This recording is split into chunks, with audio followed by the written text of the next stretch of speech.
What's going on, my good friend Mark Vanderwall? Yeah, hey, it's been a minute. Yeah, it's been a real busy, intense couple weeks of reef aquariums for me. That's what we had to take off last week, leading up to Reef Talk this past weekend. And we're going to jump into it, but let's start off just talking about our tanks. Let's do it. All right, Want me to so what's start? new You with want to you? start? All right. You go ahead.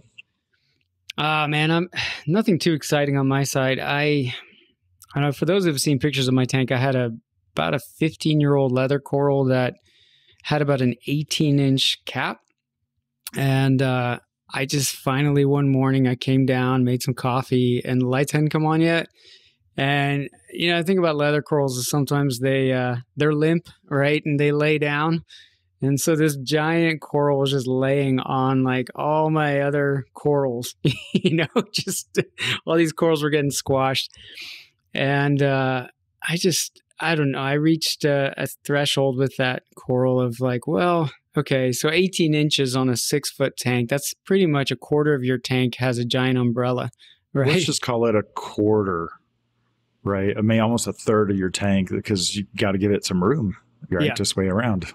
Yeah, so I always felt, one, that I was compromising around that coral. I mean, it was definitely a showpiece coral, and I've had it for so long that it was cool. It had a lot of history, but you couldn't really effectively aquascape the way you would want with this giant umbrella in your tank. So then I had to decide, do I cut it down and regrow it? But I didn't feel right doing that for a coral that has been essentially unmolested for 15 years. I've never fragged it, right? And then the other thing was, the stalk on it was probably, I don't know, at least 6 inches. So if you hack that, it would just look weird, even once it started to regrow as polyps, right? For a long time. Yeah, that would just be a weird looking stump of a coral. So someone at my local fish store was kind enough to help me out. He had a customer with a much larger tank that had 30-inch tall water line, and he was looking to fill that tank in with some large colonies because you put a 1-inch frag in a large tank and it doesn't look like much. So, and the guy apparently likes to grow things out and let things keep growing. So that made me happy. So I decided to move the coral on. My wife was not happy. That was her favorite coral. And then the other, unexpected downside is my tank's been running since last spring. So we're approaching a year. But when you take something that took a quarter of your tank up in real estate out, and then you start to have to rearrange the rocks and spread your corals out, it looks like I'm just getting started again. It looks a bit barren. I mean, the upside is like, I have so much more room for corals, which is great, but it looks like, it doesn't look like a year-old tank anymore. Let me ask you though, was it premeditated? Had you been like kind of thinking about it? Yeah. Or, okay. Cause sometimes I do things in a reef and I think about it most of the time. Everything is just like deliberated back and forth in my mind until I finally do it. And then once in a while, my hands are in the tank and all of a sudden I'm just like, oh, you got to go. Just on the spot, like, oh yeah, this whole reef tank would be so much better if that coral was gone. But you had been thinking about it. Well, it was a little bit of both, right? I had brought it up. We sit in that room. It's a bit of a sun room because it has a wall of south-facing windows. So it's a cool place to hang out. And a lot of times when I'd be sitting there with my wife just chatting it up, I say, I think I want to get rid of that leather coral. And and then even when my friends and neighbors and whoever, they come over, they love that coral. And I would bring up like, yeah, I think I'm getting rid of it. And I'd always get, no, don't do it. So that I held off. And then that morning, just sipping my cup of coffee and seeing that thing just laying on the another quarter of my tank, and all these other corals are just getting smushed. I was like, it's got to go. And so I started to put buy any new corals. That sounds like a perfect real estate for me to bring you some corals when I come out to Atlanta in less than a month for the Aquatic Expo. I'm actually so excited that reef therapy has just touched a nerve in the reef aquarium community to the point where, it'll be about a year in of doing this. We're doing our first live recording in Atlanta, and that's going to be so cool, man. I'm so excited to see your tank to share some corals with you that you saw out here. Your frag of hoaxami. I keep looking at it. I'm like, it's like 2 inches with 4 branches. I'm like, I think I can bring him a bigger frag. get him, a little mini collie to really get started. So I'll hand carry that back for you. And we'll have some conversations off camera of what you want the most. Yeah, and it'd be good to get your in-person advice about stuff, because it's I don't know. I've been a bit of a meddler in this tank, and I'm still trying to feel out what would make me happy. And it's hard to. It's always good to get somebody who is an avid reef keeper to look at and be like, oh, you should do this, or you should consider moving that there. And well, you don't need my advice, but it's nice to have a sounding board for your ideas. Well, what would look great in your what? What would look great in your tank? Huh? A 14-inch Gorgonia Ventilina sea fan. That would be perfect for this softy-dominated tank. Bring it. I don't know if I can make that happen. Julian brought me one that washed up on the beach in Florida. And it was just on just enough water in a big old bag, just enough water. And I threw it into one of the reef dock sumps for the weekend, and I've got it mounted. But it's I trimmed off some of the sides, because it was kind of dying at the edges. It was on the beach. And then I'm looking at it. I'm like, I need to round out the shape. So hopefully it grows back the way it should. But before we get into reef stock, man, my anemone system is just crushing it right now. It's the lowest energy, lowest lit tank with the smallest protein skimmer. It doesn't get any dosing. The top row is 7 or 8 different super happy, healthy anemones. Middle row is becoming like my new holding place for all the newest corals. And then the bottom row is the Chalice Palace on one side and the Shroom Room on the other side. And it just looks better, just beyond better than I could have ever anticipated. And it's just a dirtier tank, no dosing, and lower light. It's just so crazy. I guess all my other tanks are pretty bright and they're pretty, very, very high flow. And so I always have to manage stuff. And so just finding a perfect spot for the chalices and the shrooms and all the new LPS and anemones just makes me so happy. There's a blue carpet anemone that is the shade of blue that we want all carpet anemones to be. Actually, when I got it, it was a little bit more on the sky blue side. Then there was little bits of anemone floating around the bag, and it looked like it had been scratched by something a few times. And now it's just flawless. It's probably 18 inches in diameter if, you unfolded the tissue, but, hugs 2 sides. It's parked in a corner and hugs 2 sides. It's just so amazing. I'm looking forward to get some Papua New Guinea black Clarkeyes in there. Black Clarkeye, bright white, perfect stripes with a yellow tail, 2 of those. Ooh. With a blue background like that would be awesome. Yeah, it'll really stand out. But so I guess since our last session of reef therapy, I went to Aquashella in Orlando, and that was super fun. I love rubbing elbows with the other side of the aisle, the freshwater folks and the plants, and got myself a couple small caves for my zebra plecos that I just put in to the tank like an hour ago. And, talking to some plant guys. What was really cool is Sarah Stevens was a speaker at Aquashella. Mike Sinsky was a judge at Aquashella. And they were both speakers at Reef Stock last weekend. So I got to see him 2 weeks in a row. And man, I might go a year without seeing either of them. So seeing them back-to-back weekends was super fun. That's cool. Yeah. Yeah. Yeah. And then I'm doing some video work with Top Shelf Aquatics. So on Sunday, I left the show and I went to the shop, and I was back at the farm by myself for 4 or 5 hours, just taking all the most amazing, top downs of all the corals. Oh my goodness. They have such a variety of species that people know. Like tenuous, microclados, all those corymbos, pillow-shaped acroporas. But man, it's just one of the things I love here about the studio is putting the same coral in different tanks and seeing how it looks and how it grows and how it colors. Yeah. And they have this one super classic neon green Monty Cap in lots of different tanks. And in this one spot, it was getting very high flow, but kind of moderate light. And it was just like a miniature of like all these little mini cups were coming off of it. You know what I mean? Mm-hmm. Oh my goodness, man. That thing is just, when you see Frags of Monty, there is nothing about that coral, unless you're really experienced with it, that hints at the diversity of growth forms that coral can develop into. And that's one of the things that the hobby is really missing, with this hyper focus on frags, and, collectoritis over, just across the board. And so it was just like this, being at the studio, being at their farm and seeing the same coral under a range of conditions was just, that's what the hobby's about.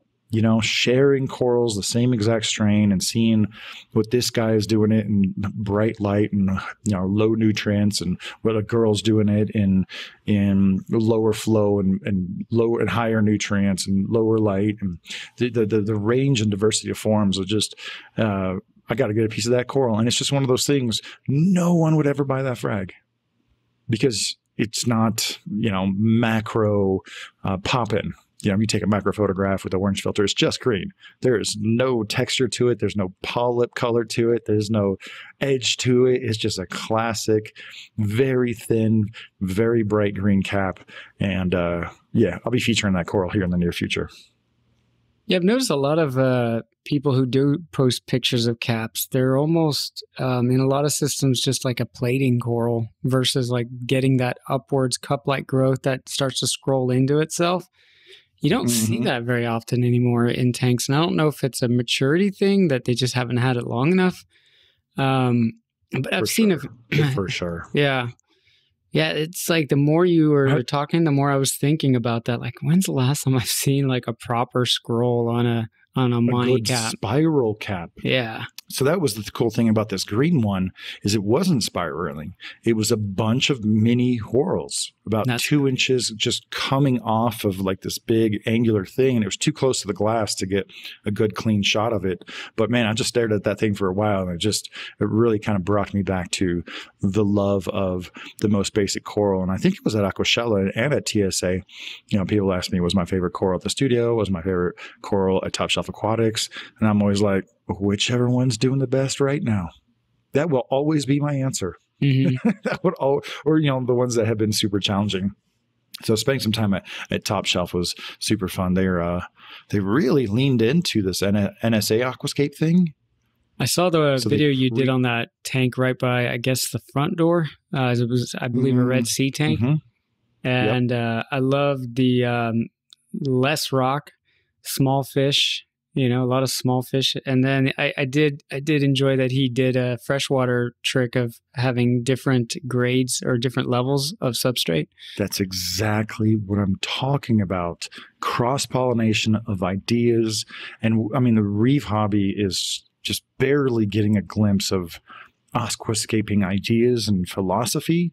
I'm not trying to be all deep about it, but when you bring a few of these elements together, like having negative space or open space to highlight the occupied space, you just get so much more of an accent. That's why I feel like when you have a reef tank just totally chock full and everything's mega fluorescent, it doesn't draw your eye as much. You can't really focus on anything. I really believe in supporting actors when it comes to corals and fish.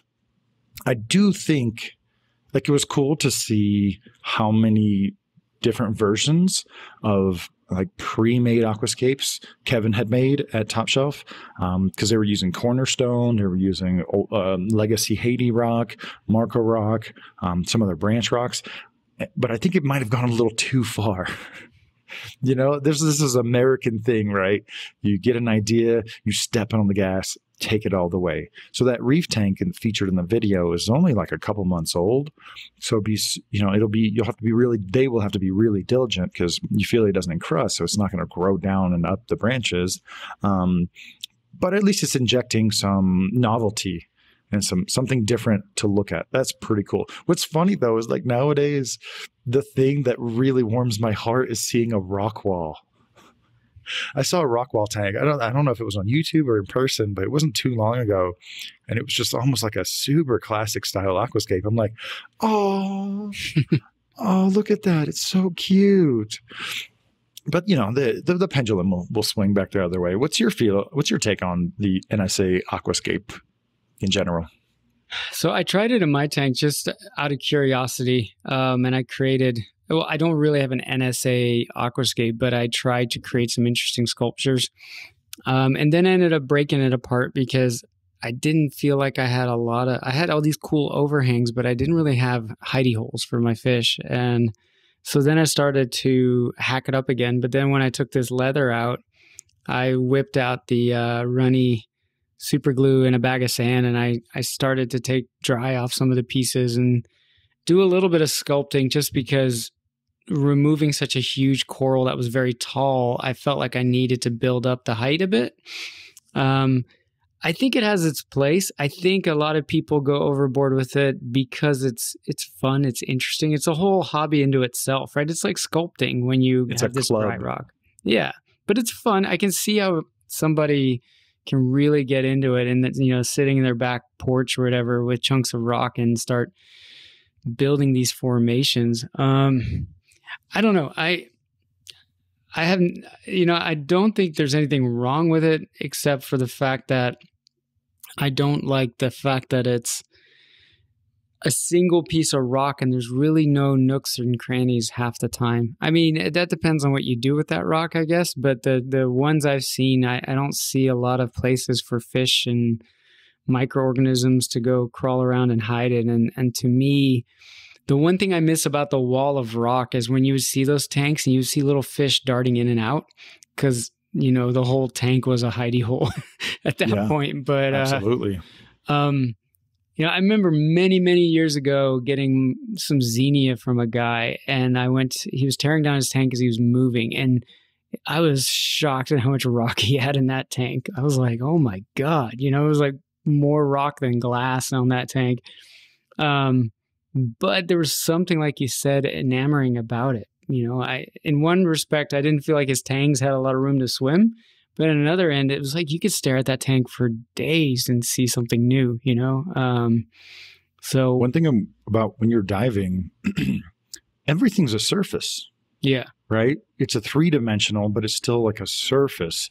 So seeing the rock wall, and I can't believe I'm saying this, is that we need a balance of those two things, as far as like really dense rock, really branchy rock, a couple of rocks that really stand out, and then a few of the Morocco rocks that are just like clones of old school Picani, where your fish can really get into. We're not talking about the tiny little hidey holes for little blennies and just like the smallest wrasses and gobies.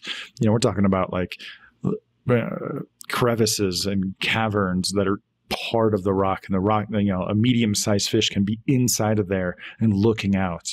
That's what Mark and I are talking about right now.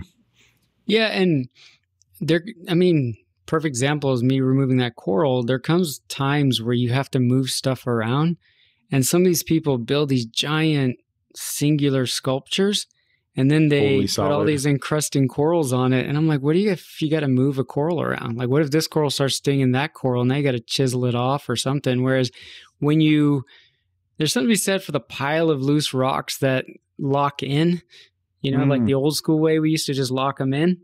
I still do. You can shuffle things around when you need to. And I always wonder, like, what do you do if everything's a fixed sculpture and it's a 24-inch long branching NSA tree? Like, what do you do with the corals? Now you got to scrape them off. And that reminds me of Evan and I worked really hard leading up to Reef Stock, because we knew we'd have probably a couple visitors. And we timed a lot of our real deep cleanings and maintenance. We still do it for ourselves, but we time it for Reef Stock, And one tank that has been just not a trouble tank, but not as awesome as I'd like, is my acan garden. True acanthastrias of all different species, with a few coniastrias and other favids on the bottom. It's been just kind of choking up with funk and growing a weird amount of Valonia that just doesn't happen in the entire system. And so I started doing some cleanup on it. And as I was like kind of moving rocks around, I noticed like, man, there's a giant like clump of Valonia here and over there. And when I started pulling out the rock, because it became impossible to clean it inside the tank, it was completely choked up with sponge. You know, when imagine like you assemble your rock in such a way and you have certain points that are resting on the bottom. And in your mind, you picture fish hiding under there and kind of flow sweeping under there, keeping everything well aerated and moving. It was so bad that instead of cleaning the rock, we chipped off, the 2 or 3 corals that had started encrusting and just threw the rock outside. It was like not even, it was a non-starter to try to refurbish that rock as is. And it was so much sponge, man. Like literally talking about handfuls. Like you're familiar with, the kind of thin white ones that's kind of wispy and sometimes green and sometimes red. I'm not talking about that. I'm talking about like nearly solid, semi-branching yellow sponge. And once again, I love sponge in a vacuum. I love what sponges are and what they represent in the beginning of colonial and multicellular life forms. They bridge that gap awesomely. But when it's choking out my tank, no thank you. And so that I was reminded of this because you were talking about the interlocking rocks, and this tank was super simple to take apart. And then I just grabbed a few more new rocks, propped them in there, and like half of the aquascape is actually the magnetic frag racks I featured not too long ago that are black with like pink accents. So there's basically 2 jumbo rocks with corals on them. One rock had become just war coral. So that one, obviously, we left it alone and scraped off what was required. There's 2 jumbo rocks, and then there's like just a skirt of magnetic frag racks around it. Got all my egg cans in there, and it looks so good. But yeah, if you have this kind of problem, right, where anything can choke out your rockscape, Valonia, sponges, thick algae, biofilms, a couple of years old. If your rockscape isn't just totally locked in like that, I don't know how you maintain it. Yeah. I think all reef tanks deserve, I've talked a lot about maintaining and servicing your equipment. We both have really drilled down into that. I think we had a session just about that. But one thing that's not talked about nearly as much is kind of the spring cleaning of your reef tank. Whenever you want to do it, once or twice a year, you need to be involved with what's happening in the cleaning of your tank. Oh, right? Yeah. You can't just assume that your cleanup crew and your pumps that are in static positions is going to be enough to hit those spots where the tide settles out. And I can see that at Can Tank for now. It looks amazing. It looks amazing. It looks so good. That reminds me, this past weekend, I had these lofty goals after we had our last discussion of, I find stray singular Valonias, right? No biggie. I pop them. But I always think it's funny. I'm like, well, I'll go on a weekend and just get all of them, right? And except all the ones I can see. And then more pop up. And we talked about how I was harvesting macroalgae, and I forgot that I had leftover live rock that I didn't use that I put in my refugium, and it was covered in Valonia. And to your point of like, don't do that. You're just growing pests there, right? So I had this. It's a refuge. It's a refuge for Valonia. Yeah, it's true. So yeah, Sunday I was like, man, I'm gonna make up some salt water. I'm gonna pull all that rock out. I'm gonna clean up the macroalgae I do grow and like put in just a nice clean lump of it. And, siphon out the sump of any other nuisance algae and just, a little bit of spring cleaning. And then my wife was like, hey, we need to replace the kid's toilet. I'm like, oh, that's a 2-hour job. I'll fit that in. And then you take the toilet off. The flange is broken. So then I have to replace the flange. The flange. And next thing you know, it's 10 o'clock and I'm like, I didn't get to work on my tank. So hopefully this weekend I'll get to that. But yeah, I had once the tiny Valonia just go crazy in my tank. And it just happened in a matter of like a month. It just like a bloom It was many years ago, but I was able to take each rock out, scrub it down in a bucket, and sort of restart the tank and preserve the coral. I don't know how you do that with one of these rock sculptures. That'd be a pain in the butt to take all that out. It's cool. I'm enjoying seeing people's creativity being exercised in certain directions. But like I said, when the pendulum swings back a little bit to having a good foundation of rock and then a few outstanding structures, I think that's going to be more manageable in the short term and the long term. And I mean, collectoritis can only last for so long. I mean, everybody, out of all the people who've gotten into it, at some point, they just kind of let their tank coast and they look back at their tank and they start having like some nice showy colonies. I was actually quite surprised that, of all the tanks here, Stephen of Top Shelf, he pointed out my least favorite tank. There's nothing wrong with it, but I call it the kitchen sink because it's got acros, it's got turbinarias, it's got bird's nest, it's got pavona, decussata, the mint shrimp pavona. Mm-hmm. It's got astrioporas on the ground. It's got stuff glued to the back, and everything's good, reasonable size. But it wasn't until he said something I started looking at the tank. I'm like, yeah, these are kind of all like decent sized colonies. I think it's time to hack them down because a lot of things are starting to touch. It does look like a nice reef wall. So that was interesting.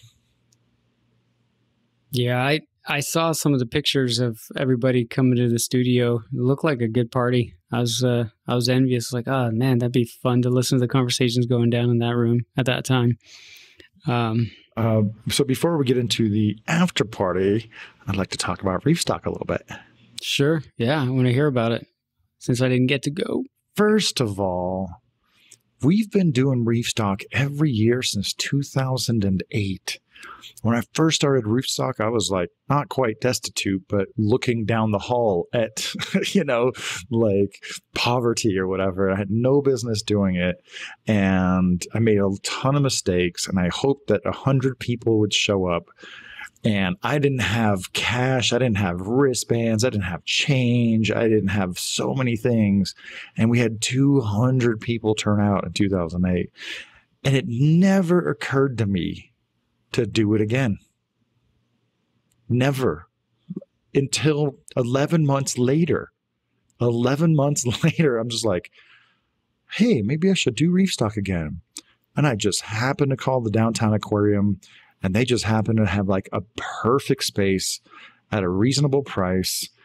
And the rest is history, And it was interesting at this year's reef stock that it was a time warp for a lot of folks because it was in March 2020 before the hammer came down. And some people hadn't done reef shows. Some people hadn't been to reef shows, especially locally. There's not another event like it around. So we're just able to remember where we were 2 years ago at reef stock. But it was just so nice to just get back in the saddle and re-energize the local scene and see everybody in that setting once again. And I do a lot of traveling to go find new aquarium products and mingle and find out what people are up to. And it's just, man, it's such a treat to do it on my home turf. Not to mention go coral shopping where I just have to drive the corals home. It's a whole other proposition compared to like, oh crap, how am I going to get these shipped? Am I going to hand carry these corals? Am I going to check them in?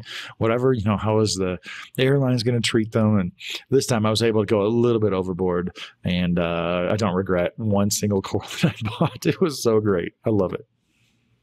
Yeah, I'm going to go broke in April for sure.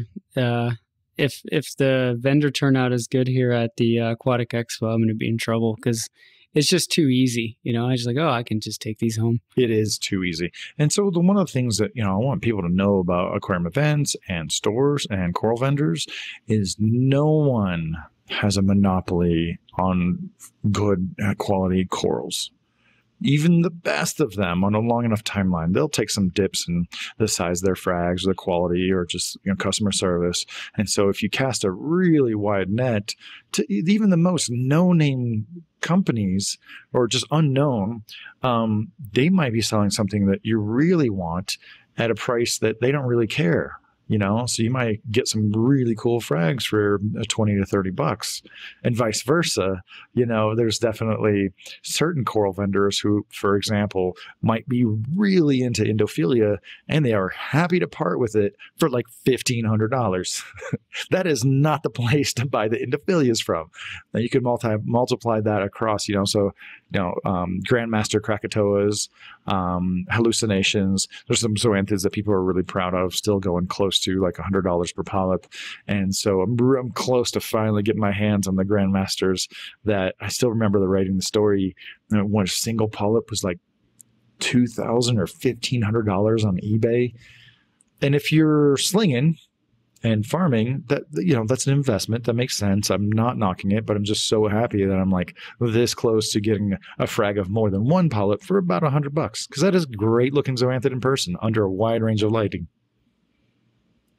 Yeah, I don't know if I've become less patient or it's just taking longer for a hot new coral to come down in price over the years. But that's been a bit frustrating. I've lost interest in corals while waiting for them to get cheaper. All right. So I've been saying for a long time that because there's such a laser focused on rainbow tenuis, we are hurtling towards that coral becoming a commodity, because the Indonesian farmers are propagating and farming the hell out of it. When I was at Top Shelf Aquatics, they have some of these highest named Looney Tunes and crazy colored tenuis, within the hobby. And so their farm is full of like crazy rainbow colors, Walt Disney and Home Wrecker and all that stuff. And they had a tank full of Indonesian mariculture tenuis that weren't all colored up. And they were like $150 to $300 for colonies, bro. And it's like, yes, $150 for a small, not that small, mariculture tenuis colony. You can pick out the one that is going to maybe shine and show those colors that you want. Who cares what it's called?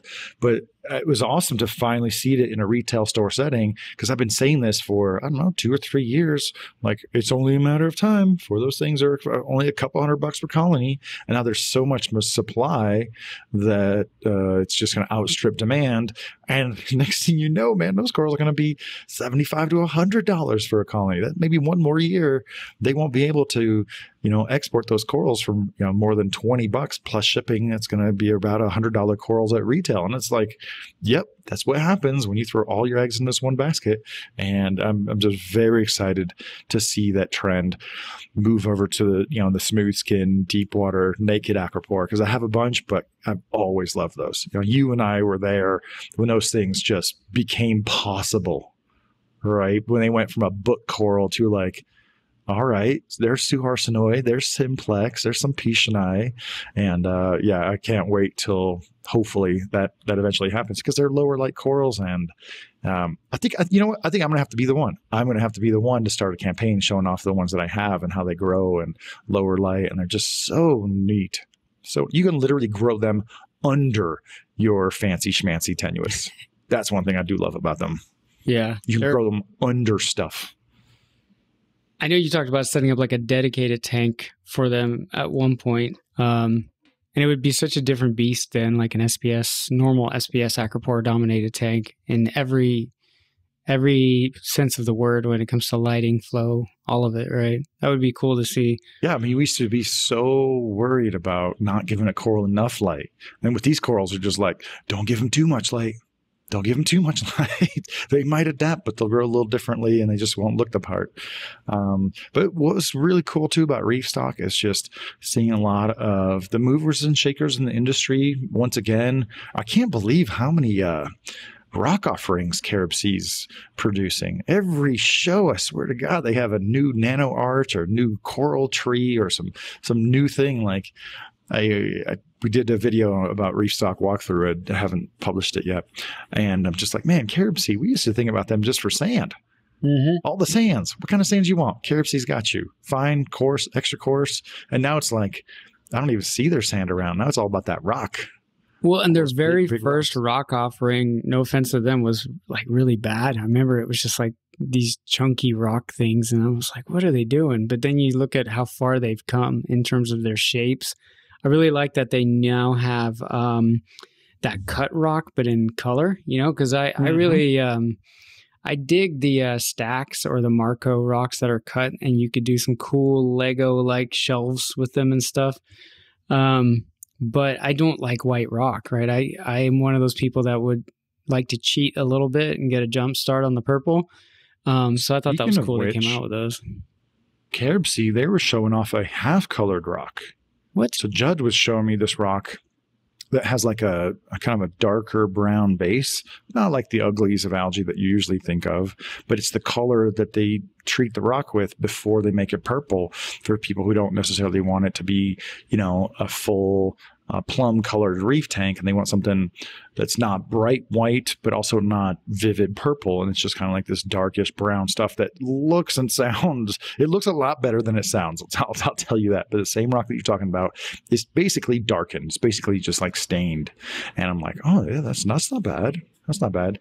But yeah, also having, ReefSuck has a rich, long history of companies launching new products there. And, Toonsy, I saw that to my surprise, they have an interesting relationship with Kessel. They make their own LED strip lights, but in Europe, I think they're the Kessel distributor.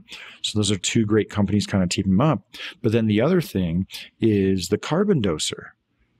It's crazy because I wrote about this thing so long ago that I'd forgotten that I'd written about it because it was just from a website called aquariumplants.com.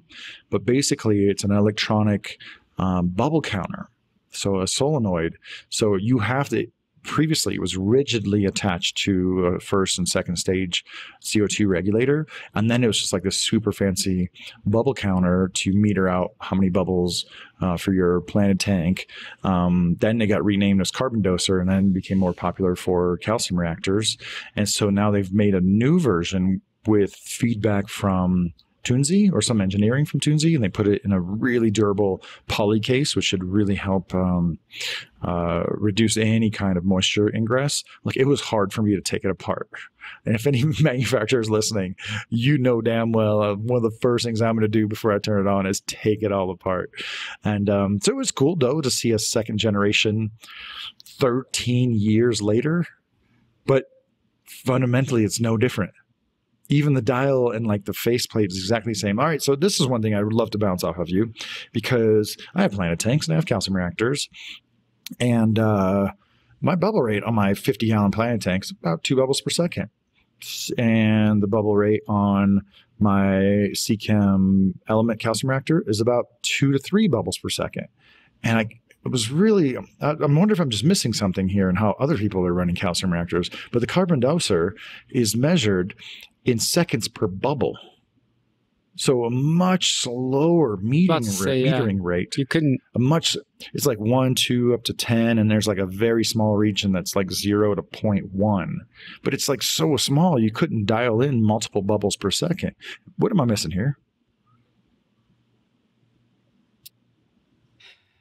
So you can't do more than 1 bubble a second? That's the fastest it'll go? Sure, but 10% of the dial goes from 0.1 to 1, right? So 90% of the dial goes from 1 to like 9 seconds per bubble. And I'm like, is this upside down? Like, yeah. Are most people using calcium reactors and dosing a bubble every few breaths? Because that's not how I run my calcium reactors, man. They are cranking. Well, so when I ran a calcium reactor, I did a bubble about every 2 to 3 seconds, but that's a single tank, right? That's not a large system. Like, I know you're running calcium reactors on those large troughs that you have, right? Those acrylic tanks. You've got a much higher calcium demand than I've ever had to deal with. So I'm sure there's guys out there with 500-gallon reef tanks that are bubbling the crap out of their reactors. So for someone like me, I guess, the average user, that's fine. But but then you mentioned the planted system, a freshwater system, which your planted tank is not that big, and you're doing it seemed to me like it was only suitable for very small planet tanks where very low CO2 demands. But then why are you going to, it's $350 for a bubble counter because you still need the regulator. Anyway, it's nice to see some progress there, but internally and just like practically speaking, it didn't seem like it was fine-tuned for the kind of CO2 needs that modern fresh and saltwater aquarists are needing these days. I mean, but maybe you need more tunability in the lower rates than you need in the higher rates. Like if it's, let's say it's 3 bubbles or 4 bubbles per second, maybe that's not as much of a significant difference. But if you need to do like 5 seconds, I don't know. I'm just thinking out loud. I don't know. I'll run it by Roger at the next show. But it's super cool that, Reef Stock is one of the few events that I get to see Toonsy at. But dude, by far the biggest attraction of the show was the Red Sea Reef Mat. Well, I was going to jump back to Toonsy because I saw that they released a replacement for that bilge pump that they use in their ATO. And I thought that was cool because that was always, to me, the one thing I disliked about their ATO. But now Can you elaborate a little bit? Because I'm not picturing it. And if I'm not picturing it, other people aren't picturing it. This is their auto top-off pump, right? Yeah, so the Toonsy Auto Top-Off, you can connect anything to it, but it was essentially almost like a hardwired pump, right? Like it had like bare wire, but it was a little bilge pump, something you'd have on like a boat or something. And I mean, when they died, right? And they were difficult to clean and maintain. So they came out with this little like centrifugal pump for the auto top-off. And you can completely disassemble it, you can clean it, which I thought was pretty cool because I mean some folks will dump calc in their ATO and. Okay, I was thinking like Roger didn't show me that. He totally did show me that, and it's unique. It's definitely a little interesting.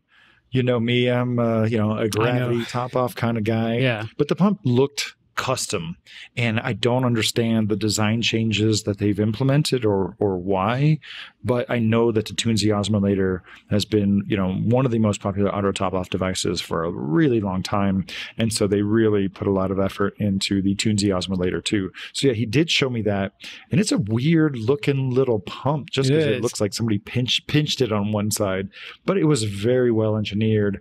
Yeah, I need to learn a little bit more about why. Just the why does it look like this? Yeah, I mean, the people I know that use them, they're very reliable, but the one thing that does seem to go on them is those little bilge pumps. Every once in a while you got to replace it. So I'm hoping, I don't know much details about it, but I'm hoping it's a more reliable pump. And I do like. Well, there's a whole write-up on Reef Builders that I'm literally reviewing my write-up from September to just refresh my memory. Okay, I'll read just it. Mark Flato, he's oh goodness, what is his company? Meerwasser Aquaristik. He's all in German, but he's been actually feeding me some of this information. So he did a video on it not too long ago. But yeah, I did an article about it, and I need to reread it to kind of know what that was about. But yeah, jumping onto the Red Sea roller all weekend long, you could not look at the Red Sea booth and see the reps repeating themselves about the reef mat. So I got the larger unit. They left it behind. I didn't even look at the smaller one. I really should have gotten one picture of the two next to each other. But I got the larger one, and I didn't even pay attention to it because there's so much stuff going on in Reef Stock. I was like, whatever. I'll take it back to the studio and take it all apart. So today, that's what I did. Without any instructions, I just very carefully just took every little thing apart. And there's probably 40 pieces. And this is not the kind of disassembly that anyone else would actually do. I'd like taking everything apart because as I'm taking it apart and putting it back together, I'm kind of putting myself in the shoes of probably Neil Marks, which is one of their lead designers, and thinking, why did he do this? And why did he do that? And as I was putting it all back together, I was like, these guys have been running everybody else's filter roll for a while.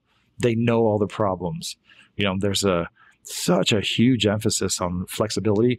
The one thing that's been holding back the automatic filter rolls is a drop-in solution, right?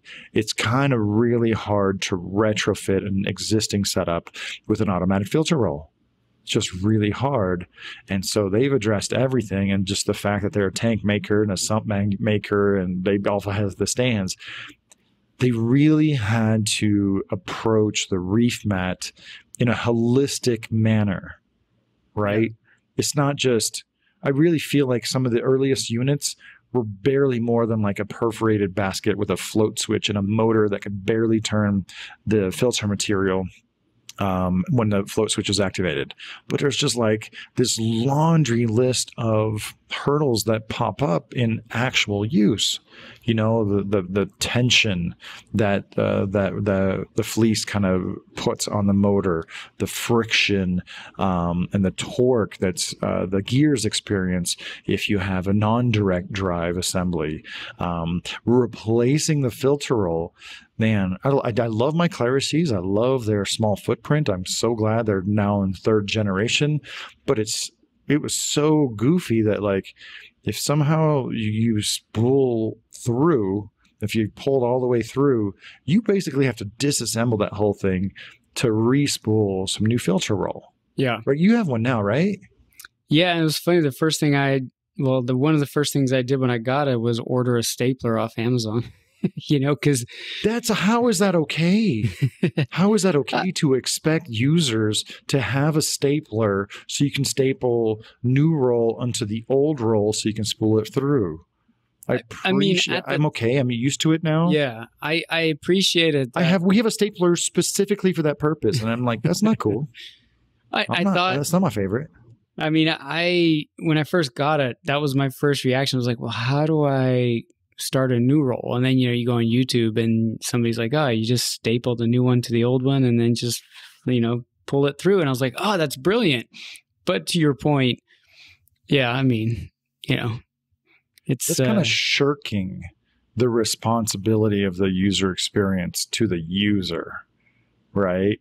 And so the reef mat, man, like, there's something really neat about how everything kind of locks in and comes out, and the things that need to come apart. And like there's a section on the front that's hinged, and it hinges like back and down into like a little working table, basically. So as you're spooling or unspooling, it's just right there.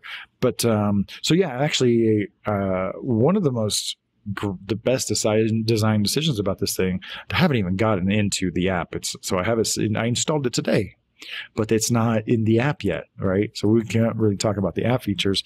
But one of the biggest, huge benefits is they use a 200 micron fleece, right? So the large pore fleece for most other automatic filter rolls is like 50. And I'm like, I don't need my water polished. That's what micron filters are for. Diatomaceous earth, old school. Vortex, baby. Not vortex, not vortec. And so they use a 200 micro mesh fleece. And I've been seeing this for so long. I was like, as it clogs up, those pores just get smaller. So I installed the reef mat probably about 3 hours ago. The water level is only still like 2 inches from the bottom. Right? So it's clogging itself and becoming a smaller pore automatic filter roll. And man, I don't know if it's going to be activated by tomorrow morning. I don't even know, but it's just really nice to see the progress of automatic filter rolls. I've been waiting on them since 2010, and it was really slow to start, like up until about 2016, 2017. And yeah, now it's going to be way more standard on more tanks. And it's a big thing. It looks so much smaller in pictures. I'm sure they took a lot more pictures of the smaller, more miniature reef mat. I think it's a 500 and a reef mat 1200. But the flow rates, like this thing's so new, I don't have the specs fresh in mind. But the 1200, I think, can handle well over like 2,000 gallons per hour or something. They rated for a 300-gallon tank, but I'm thinking to myself, man, that's actually really going to work. And I actually took apart the controller, and there's a gearbox for advancing the motor. There's a separate gearbox with just a dial that's connected to a dial inside the controller that is attached to your spent spool. So there's some interplay there between the rolling spool and the spent spool where that little device is going to know if there's an issue between the two. You know what I'm saying?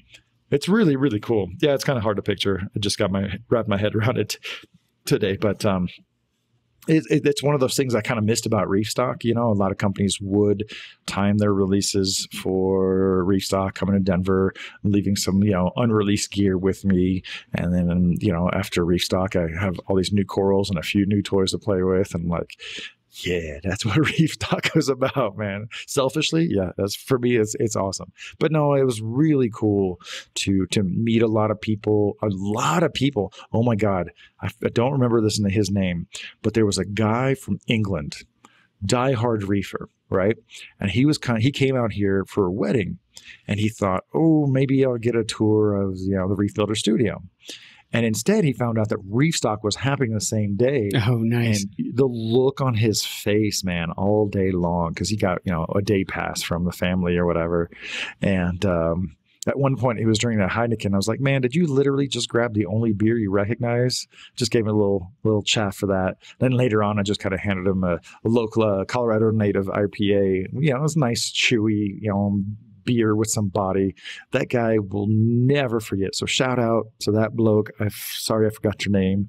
Reefstock is so much sensory input. It's kind of hard to remember some of the smaller details, but man, that definitely punctuated his reef keeping experience. And there's another gentleman who's a super fan from Tennessee. He just like did it all up. He had bought everything for his tank to the point where he didn't even bother putting in the raffle because he had everything he needed just in a pile there. And it's just super cool to see. You know, there's other shows out there that have their own twist on things, but just to see someone come all the way from Tennessee and just there for the reef, capital R, Reefstock, you know, and just getting everything that they ever wanted. And, you know, the vendors are all cherry picked and they all have a great attitude and disposition. Everybody's there just having a good time. It was so much fun, bro. It was so much fun. I mean, I missed out, but I watched a lot of YouTube folks that were there document it. And the one common sentiment that they all were expressing is that it felt like old times, like pre-COVID, you know, and that it almost had a large impact on everybody in the sense that, you know, with a lot of the restrictions easing around mask mandates and all that other stuff, it's like, oh, okay, we're back. You know, that was the thing that I heard a lot in, I think Mile High Reefer, he did it in his video too. He mentioned it felt like 2020 again, you know, it was like, oh yeah, this is what this used to be like. And the good part of 2020. Well, yeah. Not the later parts of 2020. The or early not parts 2020. Sorry. He was talking about pre-COVID Reefstock, but so yeah, sorry. Yeah. I got my dates wrong there. 2020 was sort of when we were in the thick of it. But it just, you know, who knows what the future holds, but you know, things are looking in a positive direction. And I could just see how getting together with people you haven't seen in a long time in that kind of setting, you know, with a passion and that you share. Talking reef. Yeah. When there's just like what we're doing. Yeah. Right. And, you know, we had some big fancy banner, looks 30-foot long, backlit illuminated with Reef Therapy logo and some Reef Therapy merch. And it all just flew out the door. I've been doing it for so long, man, that just, you know, content production, but it still is just like warm and fuzzy feeling when, you know, the people who are there 2 hours before the doors open, like every third or fifth person has a Reef Builder shirt or Reef Therapy shirt. Reef Therapy shirts that I don't even have. There's merch out there, like, all right. I can't have it all. I popped up just like, oh, I wonder how Reefstock went. Oh, let me see some videos of people at Reefstock. And I saw a dude wearing a Reef Therapy shirt in the video and I paused it and I ran over to my wife. I'm like, check this out. It just made my day. It's super cool. And, you know, a lot of folks are enjoying it in a way that we like to enjoy content. just on their drives or during work or working on their tanks. And that's really what it's about. And it's just kind of cool to produce written content, video content, audio content. And then once a year, we can have this reef aquarium party where we actually get together and just talk reef and, compare notes. And you never know who I'm going to be asking questions from, because if someone is having success or challenges with certain groups of corals or fish or equipment, like I might need that data point to enter into my broader view of, how I perceive certain corals or fish or gear. And so, you have and same thing with freshwater, just have a big open mind, and you just never know what you're going to come across. And, this year we have a full-on event organizer. So shout out to Marissa Francis. This was her first show for us, and she just killed it, man. Like, it's nice to have one dedicated person whose job it is to have all the answers. So I wasn't super in tune with everybody that was coming to the show. But there's a local beta guy, MB Betas. He got a booth, and it's still a reef show, but having a beta is just like when you're walking around with, younger kids, you can't really just impulse buy them a nano reef, right? Because you're going to end up taking care of it. Yeah. But you sure as hell can impulse buy yourself a really nice beta. And I got a really nice beta, man. He's kind of like wine red black mostly, with just these perfectly evenly spaced white scales mostly on the top of the body, a little bit shorter finned, more like a plakat. And I can see him from here. He's amazing. He's so cool. It's amazing for reef guys to be like fighting over betas at the reef show. It was me and a couple of guys were approaching the booth at the same time. It was like, I got all the corals, I got all the fish, but I need 1 or 2 betas every 1 or 2 years because I've got these little vessels all over, and just got to have those betas, man. I saw one coral vendor was also selling some plants, some terrestrial, like cool indoor house plants, which I would have probably picked up a few of those because that's been the only thing they did wrong is they didn't bring nearly enough houseplants. Really? Like nearly enough. Like they could have had a shelf on the whole back and just filled it with plants. So they just, they had, I don't know, maybe like 30, 40 plants, like sold out everything. But man, you really want to spruce up an aquarium store of any kind or an aquarium setting, get yourself some low light plants that are just going to absolutely thrive on the bleed light from your aquarium. And that's another thing that's just super awesome. Husband was totally into the reef. She was totally into the plants. They both, enjoy both of them. And this is like, me, keep a lot of house plants here in the studio and kind of exotic plants, not to mention the mangrove trees. It's just really cool to see some organic crossover, right? We didn't ask these people specifically to spice up our show. They just participated. And so there was one, the closest aquarium store to our venue is Aqua Rocks, Colorado, which is the only aquascaping themed shop. They're like in freshwater Denver. Planted oriented, right? Oh no, they're not freshwater. It's plants and aquascaping materials and aquascaping tools. I don't think he sells a single fish. You want some rare plants? So like a couple of days before reef stock, I popped in because I took a roundabout route and I got like a really fancy sword plant, Echinodoris iguazu, for some of you crossover guys. They're $70. I've been wanting that plant for like 10 years and it was always like $100 for a tiny thing.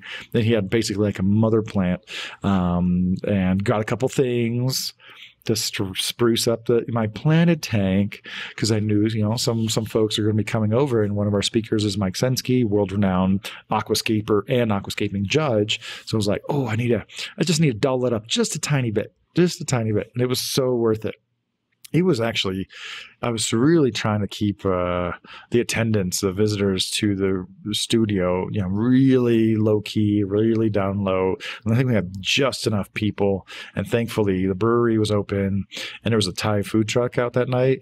So everybody had their food, everybody had their drinks. But it's crazy. So here's the thing. I think these are going to be, circling around to putting a nice bow on all this conversation. We talk, you talk about community, we talk about getting together, we talk about in-person conversations, but like one thing that is really becoming clear is most of the experienced reefers kind of dog on their own setups. They kind of rag on their own tanks and like, oh, this should be better, or that coral should be better, or this and that. But when you go to that person's house, I'm terrified of you coming in April and seeing my tanks. I'm like, that's not good enough. Let me finish. Yeah. When you go to that person's tank and it's a new, fresh setup, you're like, oh my goodness, look at this coral and that coral, and how are you doing this, and blah, blah, blah. And having that communion, the Reef Aquarium communion, like it helps you put your own tanks in perspective. Evan and I are in here 5 days a week, 9 to 5, sometimes longer or more days. And to us, these are just like average good looking tanks. they're just average good looking tanks. But then folks come over and they're just like, what am I looking at here? This is crazy. I don't see any rock. I don't see any power heads. It's just fields and fields and fields of happy, healthy coral. But we see it all the time, and I've been growing it from frags. And I'm still like waiting for that coral to get bigger, and on and on and on, But really having the cross visitation helps put your own tanks in perspective in a way. And that was really cool. It's neat to discover the coral that everybody talks about. And this, besides my rose-colored acropora, I just call it the rose. It doesn't need a funky, swanky name. But I was able to show the frags were just looking crazy and like super high light, higher nutrients, lots of trace elements. And then I'd go show them the mother in the Red Sea Monopora tank, which is like fully developed, very high light, but low nutrients and like low trace elements, because I'm still a little gun shy from what happened to my thinner branched acros. They can't believe it's the same coral. But that's the beauty of it, right? Like, boom, this is what the frags are doing right now. And that's what the mother colony is doing right now. So at least the shape will be the same, but maybe you can get the shape of the colony with the color of the frags, and, but definitely like the breakaway hit of, the reef viewers to the studio was my St. Patrick's Day snake polyps. Do you remember those? You know what snake polyps are, right? Yep. Okay, so I've got a few different ones, but despite the pictures being out there, an article being like 6 or 7 years old, I've had this colony for a long time. Everybody was talking about them snake polyps. They were in one of the YouTube videos about reef stock that documented some of the after party events. Somebody did a macro shot of that snake polyp. Yeah, and so I'm just like, all right, well, I guess I know what to put into propagation. I think I'm going to shorten the name to just Irish snake polyps. But I remember naming those things around St. Patrick's Day, which happens to always come like a week or two after reef stock. But I had to find those in Indonesia, and it was Reef Master Dwi out there. He had some, and he sent me a piece, and I was, I have 1,000 corals, so I'm not like really observing every one of them super critically all the time. But I was looking at it, I was like, oh yeah, I think there is a couple of extra polyps. Well, I guess I'm going to have to shave off a couple for some folks because I want to share it. I want to make sure it gets out there. I want to make sure it spreads, right? I don't want to be where the buck stops. This is the opposite with reefing. The box does not stop here. You make sure to cut it, reef as code, put it in the hands of some farmers who will grow it and enjoy it and share it. In 5 to 10 years, I'll be going to all the reef shows and see the snake, the Irish snake polyps everywhere. But yeah, the bright green snake polyp with crazy orange bumps. And the thing that's amazing is those corals look so dumb all day long. And they stand up at night with their bright white mouths and they look incredible. And you never get to see them like that. It's so funny. But yeah, I wonder, let me know in the comments if sometime last Saturday, your social media feeds were just inundated with like live streams from the Reef Builder studio.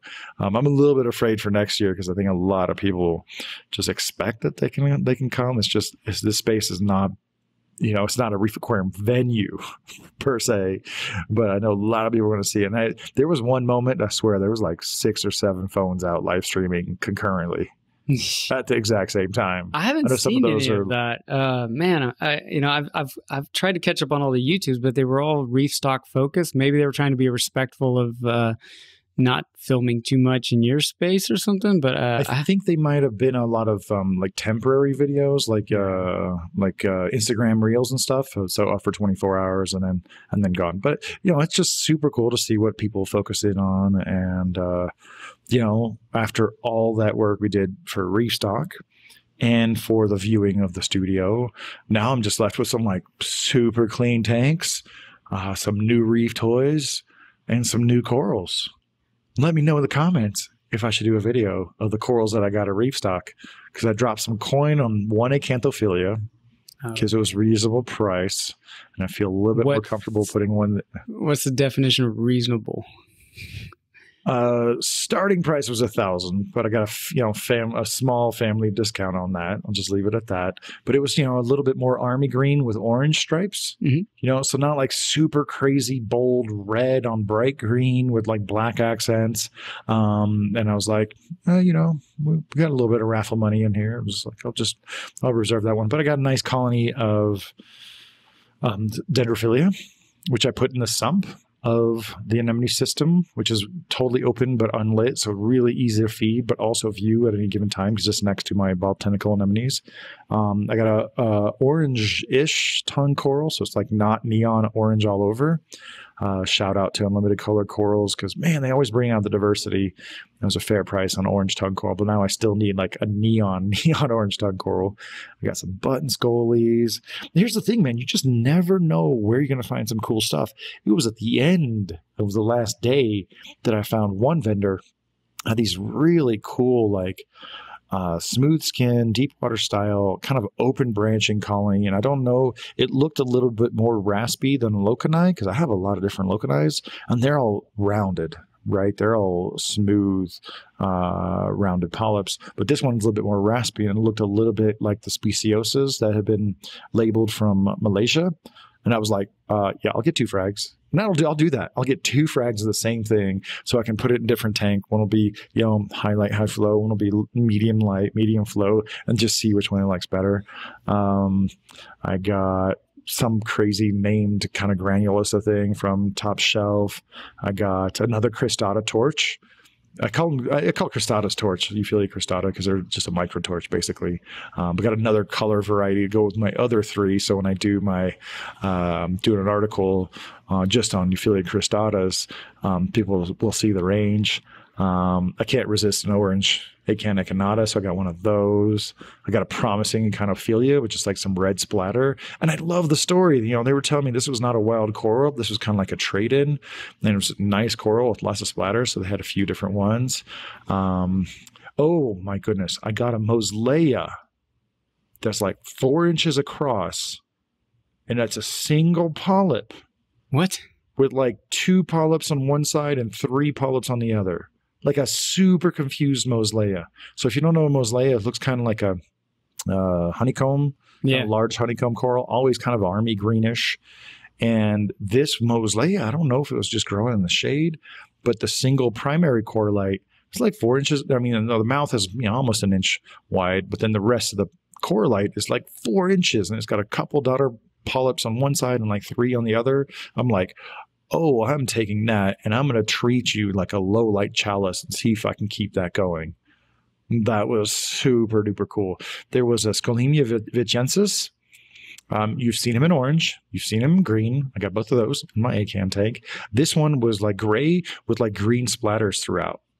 Super duper cool. I think that was from 7 Reef.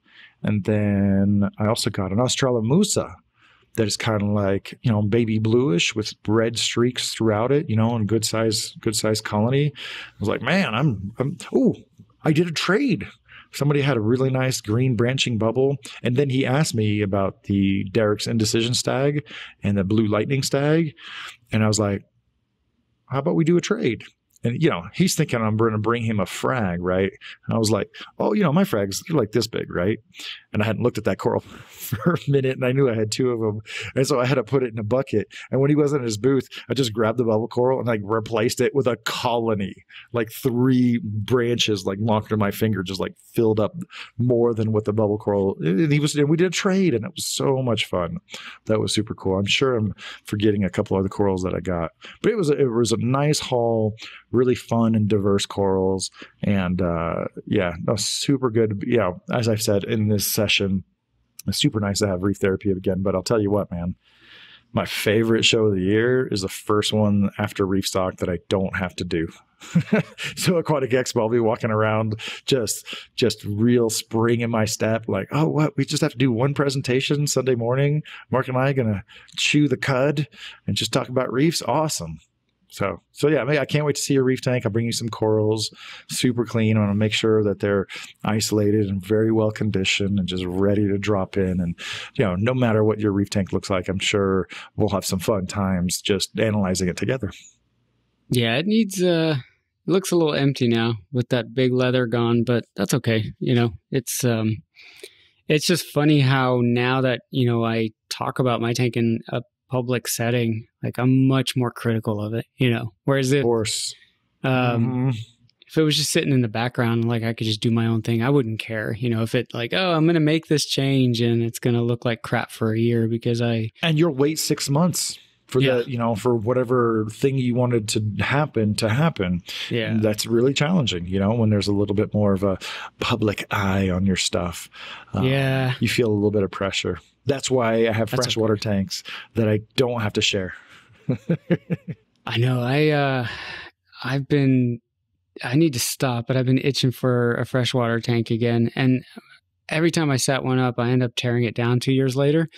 But the variety of freshwater fish that I'm seeing, and maybe it's just because right now we're not seeing as much variety of fish and coral in the marine trade, right? Like things are, so all of a sudden, I just saw some botaya loaches that I'd never seen before. I couldn't tell you what the name was. I just saw the picture and I saw them for sale. I was like, what the hell is that? And then I was like, well, I got nowhere to put them. Why am I even looking at this? I'm looking forward to seeing you in person in April. It'll be good. Sir. All of that reef stock video got me excited about Aquatic Expo, the one I did miss. So it looked like a good show.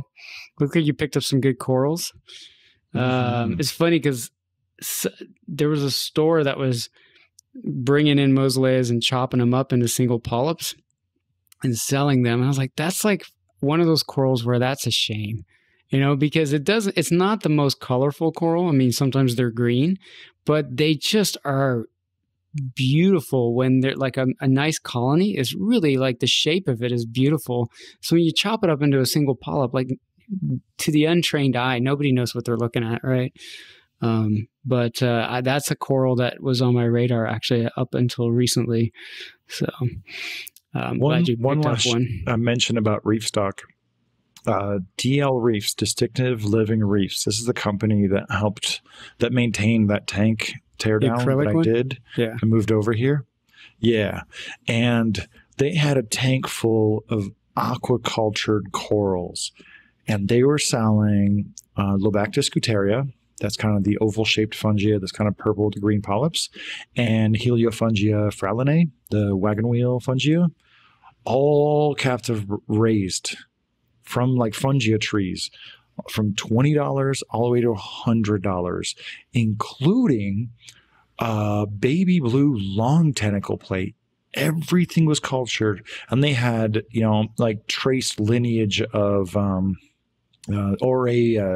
Australian delicate acro, and like a bunch of other strains. And it was incredible to look at their tank, and like everything was captive grown. Dude, before the show opened, I think they sold half of their plate corals to other vendors who were flipping them because they were starting them out at like $20 because they just want the room at their space. And Julian bought the cultured baby blue long tentacle plate. Like, dude, how awesome is that? And you have to get out there into the world to discover stuff like that. So I really hope, they culture a bunch. Oh, and tons of Turbinera hieronensis. Their main coral guy, Danny's just got a real fixation on just the real cool oddball and classic corals.